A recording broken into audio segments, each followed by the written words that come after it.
तनिषा भिसेचा एक प्रकारे मनुष्यवध झालेला आहे। ती मातंग समाजाची दलित बहीण होती।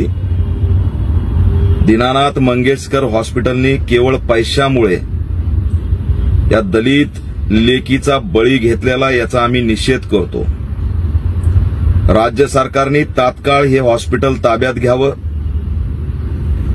डॉक्टर आरोपीवरती अॅट्रॉसिटी ऍक्ट अंतर्गत सुद्धा गुन्हा दाखल झाला पाहिजे।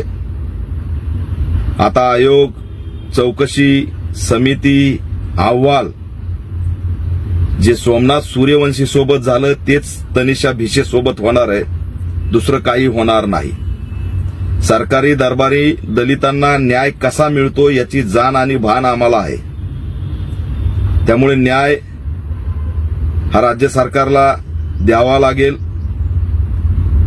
कोणत्याही प्रकारची दिरंगाई चौकशीमध्ये करू नये आणि आजची आज ऑल इंडिया पॅंथर सेना मागणी करत आहे की या जुळ्या दोन लेकी, दोन चिमुरड्या यांच्या 18 वर्ष वयापर्यंत दीनानाथ मंगेशकर हॉस्पिटलने शिक्षण, आरोग्य जगण्याची सर्वच जबाबदारी घेतली पाहिजे आणि 18 वर्षापर्यंत जो काही जगण्याला, शिक्षणाला खर्च लागेल तो आजची आज दीनानाथ मंगेशकर हॉस्पिटलकडून जमा केला पाहिजे, रकमे स्वरूपात जमा केला पाहिजे, अशी सुद्धा आमची मागणी आहे। जर काही भरपाई झाली नाही, 18 वर्षापर्यंत या चिमुरड्याच्या शिक्षणाची, जगण्याची जबाबदारी या हॉस्पिटलने घेतली नाही तर ऑल इंडिया पॅंथर सेना राज्यभर आंदोलन केल्याशिवाय राहणार नाही।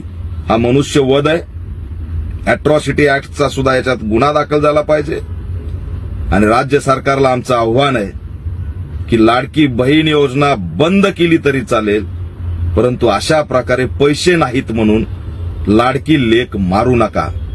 ही महाराष्ट्राची लाडकी लेक माशासारखी तडपडून मेलीये, याचं भान ठेवा आणि निदान काही नाही तरी हा सगळा खर्च वाचून आरोग्य तरी महिलांना मोफत द्या, आरोग्य तरी समान द्या, आरोग्यात तरी अस्पृश्यता पाळू नका।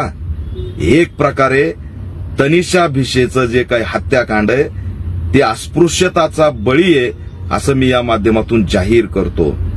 आजही आमच्या देशात मतदान आम्ही एका रांगेत उभा राहून करतो, पण आरोग्य मात्र आम्हाला समान मिळत नाही। आमच्या मजुराच्या बेडच्या बाजूला अंबानी, अमिताभ बच्चनचा बेड नसतो। बंद करा हे। डॉक्टर सुद्धा सेवकच्या रूपामध्ये आणा आणि या राज्यामध्ये आरोग्य पूर्णपणे मोफत द्या। आरोग्य आणि शिक्षण जरी मोफत दिलं तरी मोठी क्रांती झाल्याशिवाय राहणार नाही। आरोग्यातला हा भेदभाव आणि अस्पृश्यता निंदनीय आणि दुर्दैवी आहे। दीनानाथ मंगेशकर हॉस्पिटलमध्ये एक दलित कसा काय इलाज घ्यायला येतो ही सुद्धा चीड होती का, हा प्रश्न या माध्यमातून मी विचारतोय। सखोल चौकशी झाली पाहिजे आणि दीनानाथ मंगेशकर हॉस्पिटलने आजपर्यंत किती जणांचे बळी पैशाअभावी घेतले याची सुद्धा चौकशी करून हे हॉस्पिटलच ताब्यात घेतलं पाहिजे। पण मंगेशकर आडनावाचं हॉस्पिटल किती दलितांना न्याय मिळणार याची सगळी कल्पना आम्हाला आहे।